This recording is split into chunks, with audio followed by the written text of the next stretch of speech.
Et bonjour tout le monde, on se retrouve aujourd'hui pour la vidéo de la ronde 3 de cet Open international à Rhodes. On est du coup à 0 sur 2 après une première partie contre un grand maître et la partie précédente où on perd sur un match nul un peu sur voilà, l'erreur des 4 pour ceux qui ont vu la vidéo. Aujourd'hui du coup échiquier 19, je crois, oui, de mémoire, ou 16, je sais plus, 19. Je joue contre Alexandros Stavrianos, un joueur local du club de Rhodes, donc c'est assez marrant. Euh, la prépa pour cette partie, c'est pas de prépa. Quand j'ai regardé ces parties, enfin essayé de trouver justement ces parties, j'ai vu peut-être une ou deux parties maximum où j'ai vu qu'apparemment il joue peut-être la sicilienne, mais bon, j'ai pas envie de commencer, pardon, à, à regarder encore une fois toutes mes lignes de la sicilienne. La ronde 1 contre le grand maître, ça m'avait plutôt desservi. Donc je me dis tant pis, on verra sur l'échiquier. J'envoie E4, évidemment, et il prend son pion C, mais il le pousse que en C6. Bon, carreau Cannes, très bien, je commence à plus être surpris. D4, D5, évidemment, je vois la fantaisie. Pion F3, et déjà, il commence à réfléchir un petit peu. Donc je me dis, bon, très bien, la fantaisie fait encore son effet. C'est pas la ligne principale que les joueurs rencontrent avec la carreau Cannes. Il prend D5, donc pour l'instant, il suit quand même la main line. Cavalier F3, fou G4. Fou C4, on vient mettre la pression sur ce pion F7 et on prépare éventuellement les tactiques, fou prend F7, suite cavalier prend E5, si jamais il fait pas cavalier D7 par exemple, il fait cavalier F6. Et là il fait cavalier H6. Alors je n'avais pas souvenir d'avoir vu. Au premier réflexe, c'est de me dire, bah ça défend F7 de manière intéressante, on va dire, mais son cavalier est mal placé. Et puis bah après je me dis, bah quand même, est-ce qu'on peut pas le supprimer ce cavalier? Je vois que je peux faire fou prend H6. Je commence à calculer un petit peu, j'essaie d'être précis dans cette partie, faire surprendre. Il me dit fou prend H6, qu'est-ce qu'il veut faire? Est-ce qu'il veut faire par exemple fou prend F3, puis après, lorsque je reprends avec la dame, faire dame H4 échec pour récupérer le fou en H6 derrière. Mais je vois que dans cette ligne, je menace quand même le pion F7 avec la dame et le fou. Et certes, c'est pas échec et mat, mais j'ai quand même euh, un pion de plus et le roi totalement seul au milieu de sa huitième rangée avec mon fou et madame qui sont juste devant. Donc je me dis, ça va pas aller pour lui. Est-ce qu'il veut faire tout de suite dame échec? Mais non, parce que je fais juste cavalier prend H4 et après fou prend D1, roi prend D1. Il n'y a pas de tactique pour lui. Donc bon, bah, je me dis qu'il y a juste blunder. Hein. On prend H6. Je me dis qu'il va jouer que s'il joue G prend H6, bah, je vais pouvoir faire fou prend F7, roi prend F7, cavalier E5 échec et récupérer le fou en G4 avec deux pions en plus. Donc il fait cavalier D7, il accepte d'avoir perdu la pièce et au moins maintenant il défend en E5. Donc je rapatrie mon fou en E3, logique. Fou D6, petit roc. C3, je fais mon setup habituel de fantasy maintenant. Je joue comme d'habitude, sauf que il y a un cavalier en moins quoi. Dame C7, dame C2, fait cavalier F6, cavalier BD2, logique, hein, comme ça maintenant je contrôle mieux le pion E4, je peux éventuellement renforcer mon cavalier en F3 si besoin.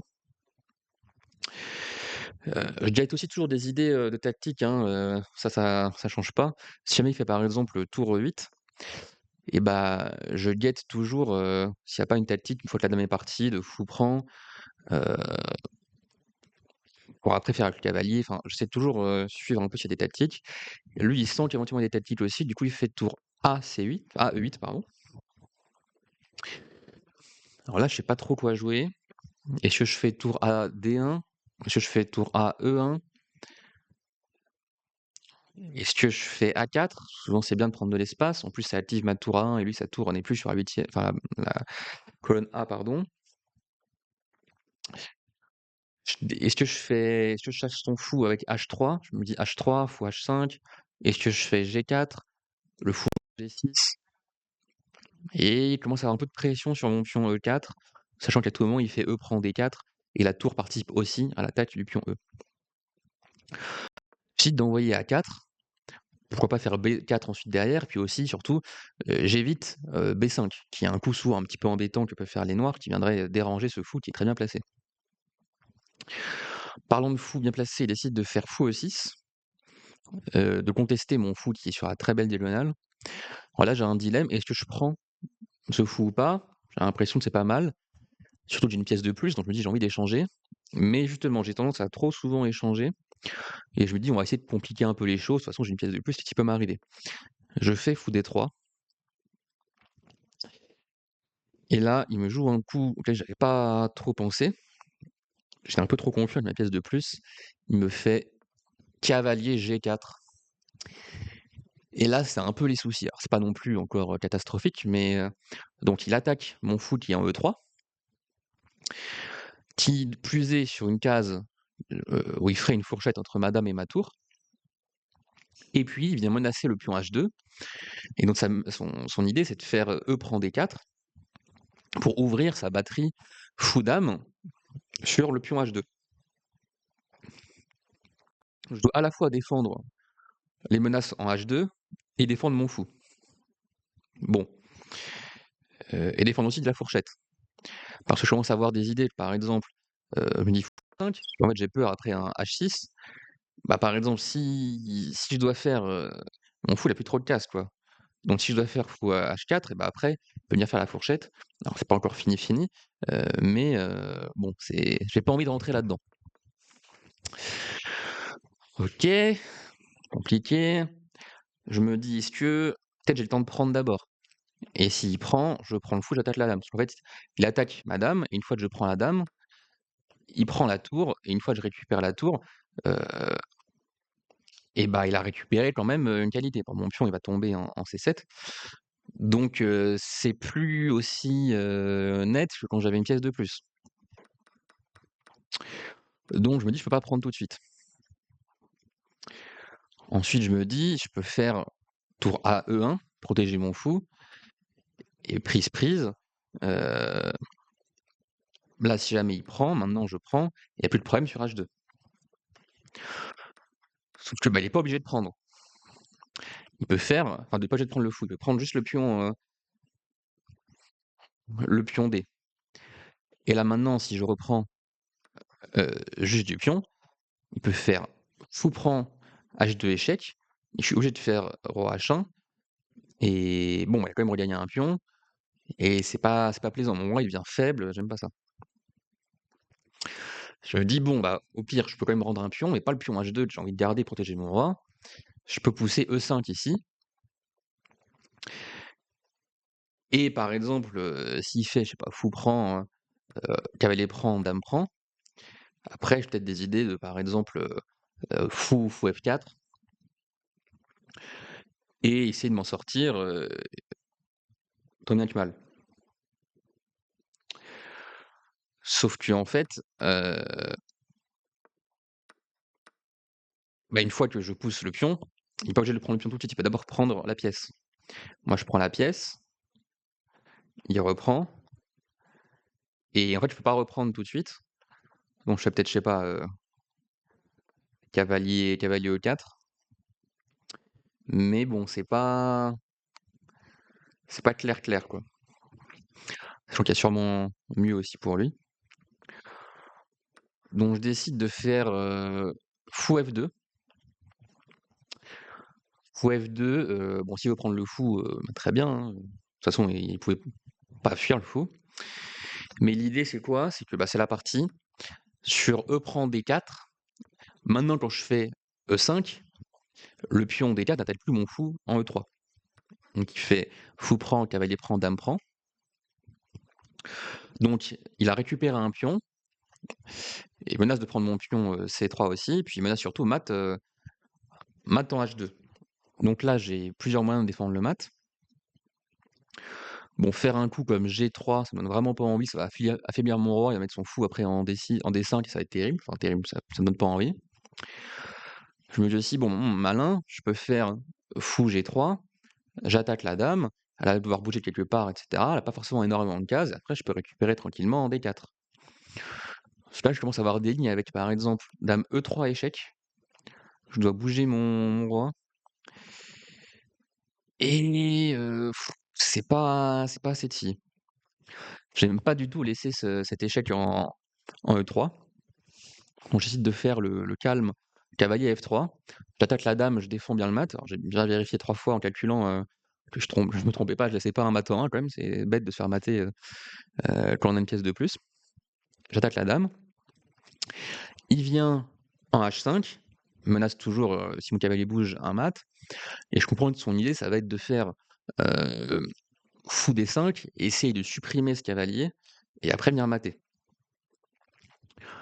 Sachant que si je fais par exemple, alors aussi je commence à me dire peut-être je vais faire un coup, heu, un moment comme fou E4, mais après lui s'il fait son fou en D5, il y a aussi la tour qui s'active et puis, bah, mine de rien j'ai un pion, je peux récupérer le pion D4 si je veux, sinon je vais encore perdre un pion.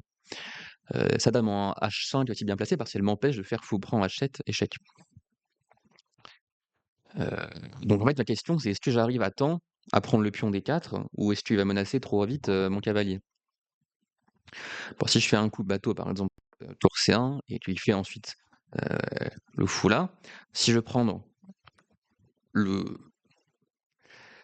le pion et bah là il peut juste, prendre et faire mat et même si je prends pas le pion, je me dis: je vais faire, H3, je cherche le cavalier et cetera», il peut prendre. Si je prends là, il prend là et c'est mieux pour lui quand même, enfin c'est pas ce que je veux et si je prends là, alors je vais peut-être pas prendre tout de suite parce qu'il pourrait prendre, enfin c'est compliqué quoi. J'ai pas envie de calculer tout ça parce que je vois un truc qui est plus fort. Je joue fou prend D4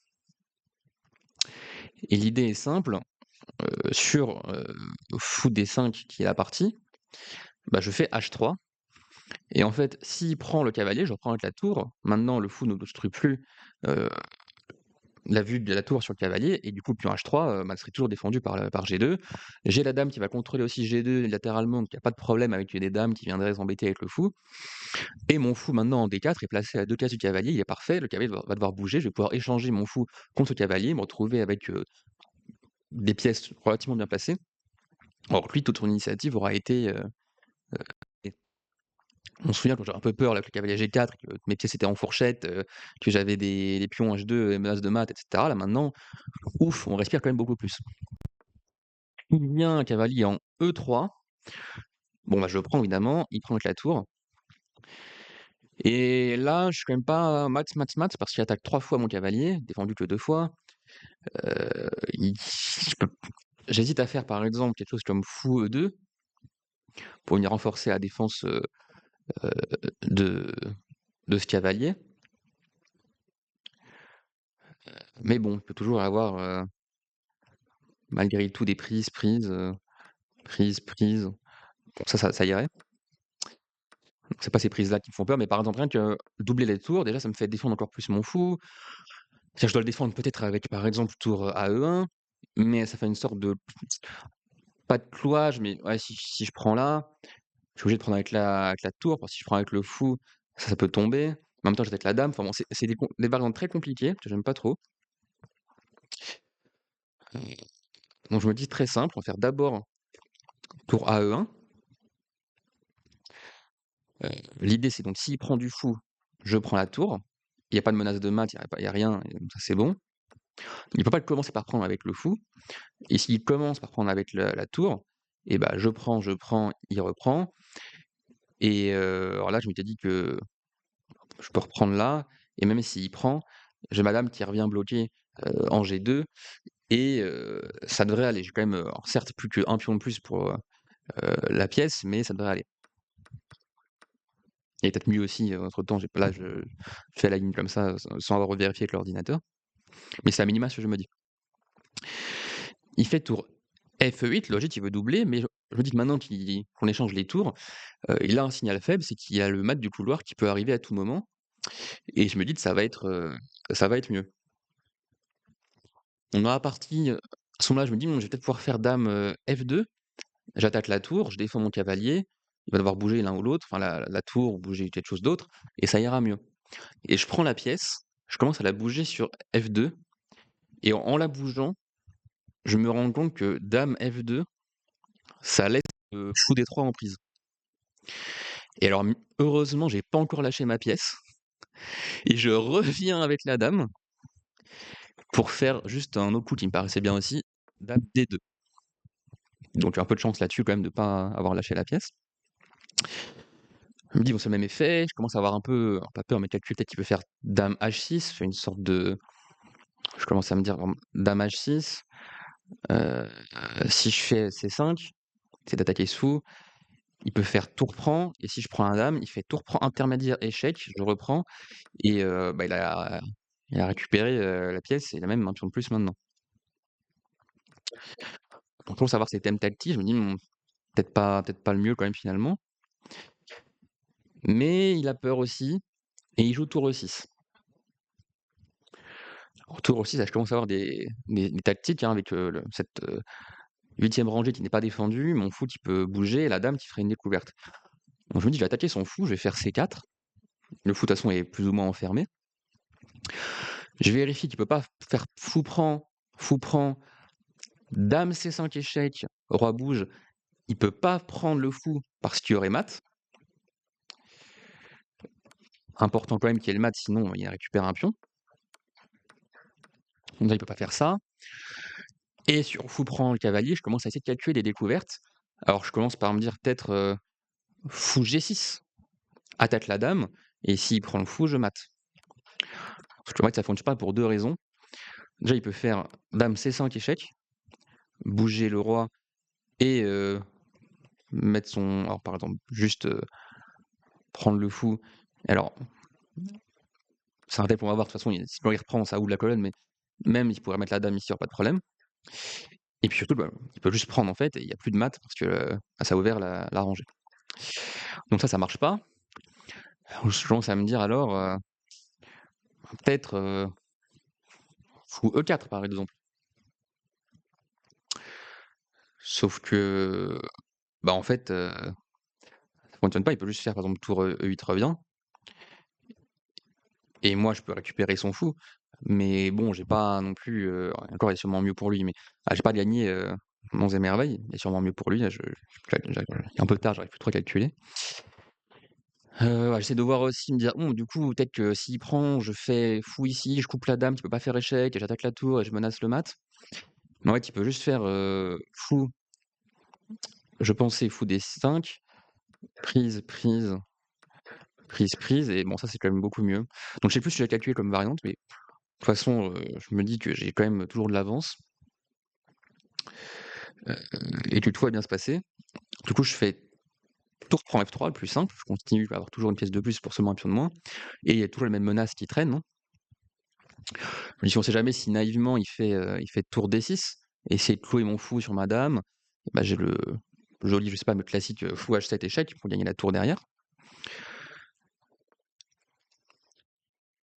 Essayer de faire F6 pour justement s'enlever un peu des mates du couloir et si je viens m'infiltrer sur la 8e rangée, il pourrait faire tour E8 défendu par la dame, tout ira bien pour lui. Donc comment continuer là, je sais pas trop. Quel setup de pièces je veux?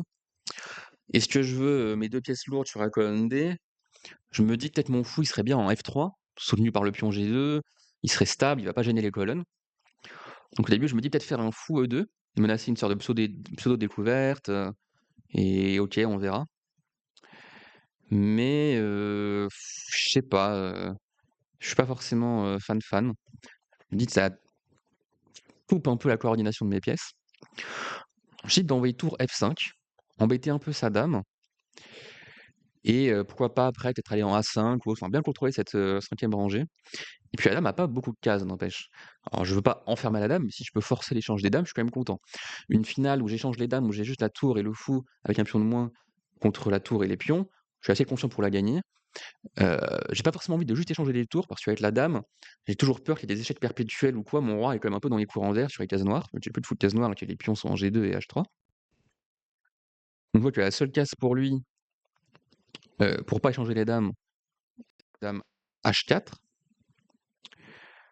Donc au début, je me dis dans la partie: je vais peut-être faire dame F4». Je viens bien tout bloquer, je menacerai après de faire dame B8, les échecs et prendre les pions. Sauf que je vois que si je fais dame F4, il peut faire soit tour, soit dame E2, enfin E1 pardon, et ça me plaît pas trop. Donc j'essaie de la jouer safe. Dame F2, il peut pas aller sur la 4e rangée, je calcule quand même s'il y a pas une histoire de dame, enfin de tour échec, mais après roi H2, en fait sa tour attaquée, sa dame est attaquée, il peut pas du coup se soustraire à l'échange des dames, et après une ligne par exemple comme ça, bah je suis assez content, ma tour est bien placée, mon roi va pouvoir arriver, la finale ça se tranquillement. Du coup, je vois que pour pas changer les dames, il peut que faire le retour en H6. Et maintenant, je vais en F4. Et là, il peut plus venir en échec, il peut plus rien faire. Donc, la seule case maintenant pour pas échanger les dames, c'est G6. Mais on voit que c'est quand même pas top. Il se met dans les découvertes éventuellement avec le fou. Et ok, il va pouvoir revenir après en F7 ou E8. Mais pour l'instant, il y a des découvertes. Alors, je calcule s'il y a des découvertes intéressantes. Euh, je calcule tour E5, je calcule tour D5, je calcule tour A5, je calcule plein de trucs. Et je trouve rien de vraiment convaincant. J'ai toujours des petits points qui me dérangent parce que le fou est pas protégé, que la tour peut faire un échec en E1, enfin bref. Je suis pas forcément serein. Donc je dis de faire un petit coup C5. On sait jamais, on peut menacer un fou C4, clouer la tour, ou en tout cas ouvrir le fou sur le roi et commencer à pousser un peu les pions là-bas. De toute façon, il peut pas faire grand-chose. Euh, je me dis, s'il fait dame F7, bah, j'ai le fou C4. Il est obligé de faire quelque chose avec la tour ou le roi. Il fait roi F8. C'est le alors je calcule s'il y a pas des petites découvertes éventuellement comme, je calcule E5, enfin tour E5, mais je vois dame F7 et je commence à essayer de calculer s'il y a pas, heu, fou C4. Mais en fait, je vois que maintenant ça a décloué les pions, il peut juste prendre et que, bah, je suis plus bien parce qu'après cette ligne, je suis dans une finale de pions avec un pion de moins. Donc je suis pas très content de ça, je me dis: tant pis ça marche pas». Donc je me dis: «C'est le moment d'envoyer dame B8, échec». Alors s'il fait dame E8, bah, j'échange les dames et je suis dans la finale que je disais que donc là j'étais content. S'il fait tour E8, je vais faire maintenant dame D6, maintenant que la tour n'est plus en E6 pour, dévier le roi ou alors, clouer la tour, si elle venait en E7. Heu, avec la découverte ensuite, tour E5. S'il vient en F7 avec son roi, alors j'avais pas trop, réfléchi plus que ça, mais je t'ai dit, alors soit je prends le pion en B7 sur échec, soit je viens en C7 et je me débrouillerai bien, le moment venu. Il fait tour E8, donc bah, je envoie, heu, dame D6 échec. Donc il fait le plan avec, roi G8 et là je calcule et j'envoie maintenant tour E5. La la tour n'est pas protégée, je menace, tour prend E8, quasiment échec et mat, après, roi F7. Donc la dame doit rester au contact de la tour, sauf que bah, en H5, la tour la prend. En G6, si la dame bouge pas, bah, je prends la dame. Et en F7, je vois le malin, enfin je le trouve malin, euh, fou C4. Le fou est en prise, mais bah, on gagne la tour et après on gagne la partie. Alors, exactement comment, je sais pas, mais c'est assez facile. À la limite, on fait juste ça et on échange les dames et on se retrouve avec une finale avec une tour de plus. Donc je vois qu'il peut pas faire ça, mais bon, je calcule quand même beaucoup parce que je mets quand même la tour, en prise. Donc je me dis que, bah, sur tour prend tour, je prends la dame avec le fou et j'essaye de voir s'il y a pas des échecs, si la dame ne peut pas faire un échec pour s'en sortir et après il prend la tour, enfin je calcule pour être sûr de pas me tromper et je vais a priori arriver dans une finale où il va gagner ma tour et mon fou, mais je vais prendre sa dame. Donc je serai dans une finale, dame contre tour. Et mon adversaire, Alexandros, qui joue pion prend E5, soulagement, j'ai pas loupé une variante. Je prends la dame, pion prend, dame prend. et dans cette position, il a décidé d'abandonner. Bon, ça se comprend, mon roi va pouvoir bloquer son éventuel pion passé qui se retrouve faible et moi, je vais pouvoir simplement alors je sais même pas quel coup il peut jouer, hein, heu, honnêtement, s'il pousse, je suis même pas inquiet. Je peux juste venir petit à petit, menacer les je sais pas quel coup il fait, hein, mais ça va être menacer, les pions et je vais pousser, faire une promotion. Bon, c'est assez facile à gagner quand il reste des pions. C'est un peu plus dur quand c'est juste, dame roi contre tour roi, parce qu'il faut faire les échecs qui sont bloqués et cetera. Mais, là, quand il reste des pions, c'est assez simple, on escorte juste, des pions en promotion. Lui, il a pas de pions, passés liés, donc tout va bien. Donc il abandonne, heu, donc très content, de gagner ma première partie dans ce tournoi. Mon adversaire est très sympa, on continue après la partie à analyser et puis à discuter plus globalement des ouvertures. Heu, Vu qu'on joue tous les 2 à la carotène avec les noirs, je lui parle un petit peu de la fantaisie, il me parle un petit peu de Lille, enfin voilà, assez sympa et donc on se retrouve à 1 point sur 3. Alors je propose qu'on lance juste un bilan de partie pour voir. Ouais, donc on a joué à 90 de précision, donc si on regarde rapidement, je vais mettre la variante évaluation. Une couverture, normale jusque sa blunder, j'ai bien correctement puni, Fouprend. Ça ensuite c'est développement normal, donc voilà. À retenir pour les prochaines fantaisies, c'est toujours bien de caler un H3 parce que plus tard, les cavaliers G4 peuvent être embêtants, surtout quand le fou est en E3, mais surtout quand après le cavalier en G4 va bien de pair avec la batterie dame fou en C7 et D6. Donc voilà.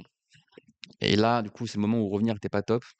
Tu pouvais soit échanger les fous, soit faire la variante compliquée de l'ordinateur.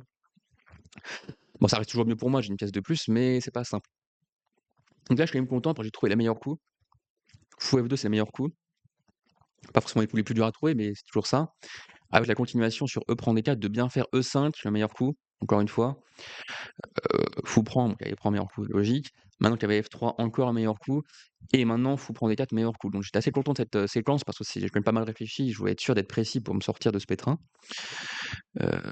Après là, bon, voilà, alors dit hésite entre fou prend A7 ou H3. H3 c'est quand même très très très bien, donc c'est bon. Prise logique. Tour AE1 très logique. On échange très logique. Dame D2, le meilleur coup. On peut voir dans l'analyse en haut à droite que c'est le meilleur coup quand il calcule un peu plus dans l'analyse, dans le bilan de partie, il l'a mis comme juste, excellent, mais ça reste le meilleur coup. Et après tour E6, alors dame F2 maintenant était le meilleur coup, mais la variante avec C4, c'est pas non plus, mauvais. Là pareil, voilà, le fou F5 peut peut-être être de mise.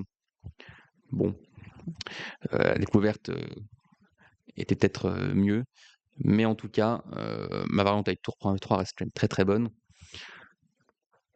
F6, bon, tour F5, c'est pas le mieux, mais ça reste très bien. Là, pareil, j'étais un peu trop, pas dire pleutre, mais à échanger mes ah ouais, j'ai pas voulu prendre le pion en A7 parce que j'ai eu peur éventuellement de dame C1 échec, puis prendre en B2, enfin, bon, voilà, l'ordinateur, lui, il s'en fout. Moi, au moins, je ferme mon jeu, aucun risque. C5, c'est le meilleur coup. La dame, c'est pas forcément le mieux, mais ça reste très bien. Et là, pareil, ensuite, le tour E5, c'est pas le meilleur, mais ça reste proche du meilleur et au moins, je suis assez content de on va pas dire flex une tactique, mais voilà, c'était quand même bien. Et là, bon, c'est vrai que j'ai dit juste, je peux reprendre la tour, hein, il peut pas pousser du coup le pion tout de suite, mais bref. La partie s'est terminée avant de toute façon. Ah, ça fait baisser mon score de précision, ça, vu que j'ai lancé dame D6, donc je dois être à un petit peu plus, 90, 91 peut-être. Bref, on s'en fout. Donc une très bonne partie quand même. Bon, certes, mon adversaire a fait une gaffe au début, a donné une pièce, mais encore fallait-il, être sûr de pouvoir la prendre et pourquoi. Et après, je me suis bien sorti de la complication et j'ai gardé l'avantage tout le temps, sans prendre de risques. Bah, je vous remercie d'avoir suivi cette, 3e ronde, de l'Open, de Rhodes et on se retrouve demain pour la 4e ronde où je vais jouer contre la jeune joueuse israélienne avec les noirs. Allez, salut!